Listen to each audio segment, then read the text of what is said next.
রাজ্যের আইন শৃঙ্খলা যে কতটা তলানিতে এসে ঠেকেছে তা ফের একবার প্রমাণিত হলো মাত্র ৯-১০ মাসের হীরাযোগে। নিরাপত্তাহীনতায় ভুগছেন খোদ রাজ্যের প্রাক্তন বিধায়ককে খুন করার হুমকি দেওয়া হচ্ছে মোবাইলে। যে কোনো সময় ঘটে যেতে পারে অঘটন। আর হুমকির পেছনে যে রাজনৈতিক কারণই রয়েছে তাও স্পষ্ট, কেননা প্রাক্তন বিধায়ককে হুমকি দিয়ে সিপিআইএম ছাড়তে বলা হচ্ছে। ঘটনা গন্ডাছড়ায় সিপিআইএমের প্রাক্তন বিধায়ক ললিত ত্রিপুরাকে খুনের হুমকি দেওয়া হয়েছে। প্রাক্তন বিধায়ককে খুনের পরিকল্পনা প্রত্যক্ষভাবে শুনেছেন জনৈক ব্যক্তি। ললিত ত্রিপুরাকে বিষয়টি জানিয়েছেন তিনি। এরপরেই আবারও একবার খুনের হুমকি দিয়ে মোবাইলে মেসেজ পাঠানো হয় প্রাক্তন সিপিআইএমের এই বিধায়ককে।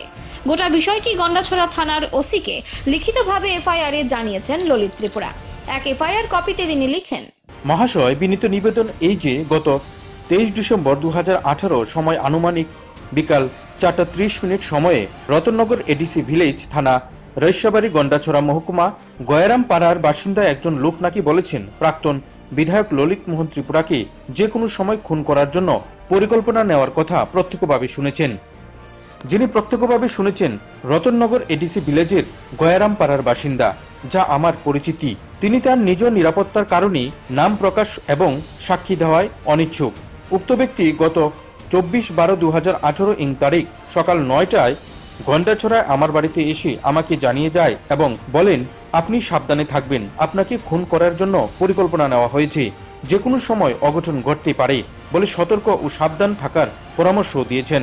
দ্বিতীয় ঘটনা 25/12/2018 তারিখ সকাল 10:01 সময়ে মোবাইল নাম্বার 7629059525 এই নম্বর হইতে ইংরেজি হরফে তাইতং দফা ককবরক ভাষায় আমাকে খুন করার একটি মেসেজ আমার মোবাইল নাম্বার 9402324255 এই বিএসএনএল নম্বরে মেসেজের মাধ্যমে খুনের হুমকি মেসেজ দাতা হল ঝুনুলাল ত্রিপুরা, পিতার নাম সুদন কুমার ত্রিপুরা।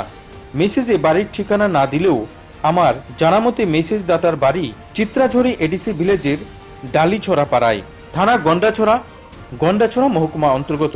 মেসেজের বয়ান হুবহু নিচে দেওয়া হলো, যার বাংলায় তর্জমা করলে যা হয়, আমি সিপিআইএম যেন না করি, যদি সিপিআইএম করি তাহলে আমাকে খুন করবে বলে হুমকি দেওয়া হয়। উল্লেখ্য, আমি ললিত মোহন ত্রিপুরা লিখলেও দফা বা সাবকাস্ট হিসেবে কেওয়া দফা হিসেবে পরিচিতি। সেই হিসেবে আমাকে খুনের হুমকি দাতা আমার টাইটেল ত্রিপুরা উল্লেখ না করে কেওয়া হিসেবে উল্লেখ করেছেন।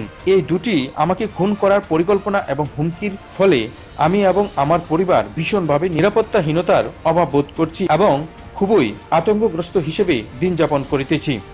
অতএব মহাশয়, উল্লেখিত খুনের হুমকি দুটি ঘটনায় অনতিবিলম্বে সুষ্ঠু তদন্তক্রমে দোষীদের অনতিবিলম্বে গ্রেপ্তার করে শাস্তি বিধান করা এবং আমাকে জীবন রক্ষার জন্য যথাযথ নিরাপত্তা বিধানের জন্য আবেদন করিতেছি। এটি ললিত মোহন ত্রিপুরা, প্রাক্তন বিধায়ক, গ্রাম দুর্গাপুর, গন্ডাছড়া, ধলাই, ত্রিপুরা।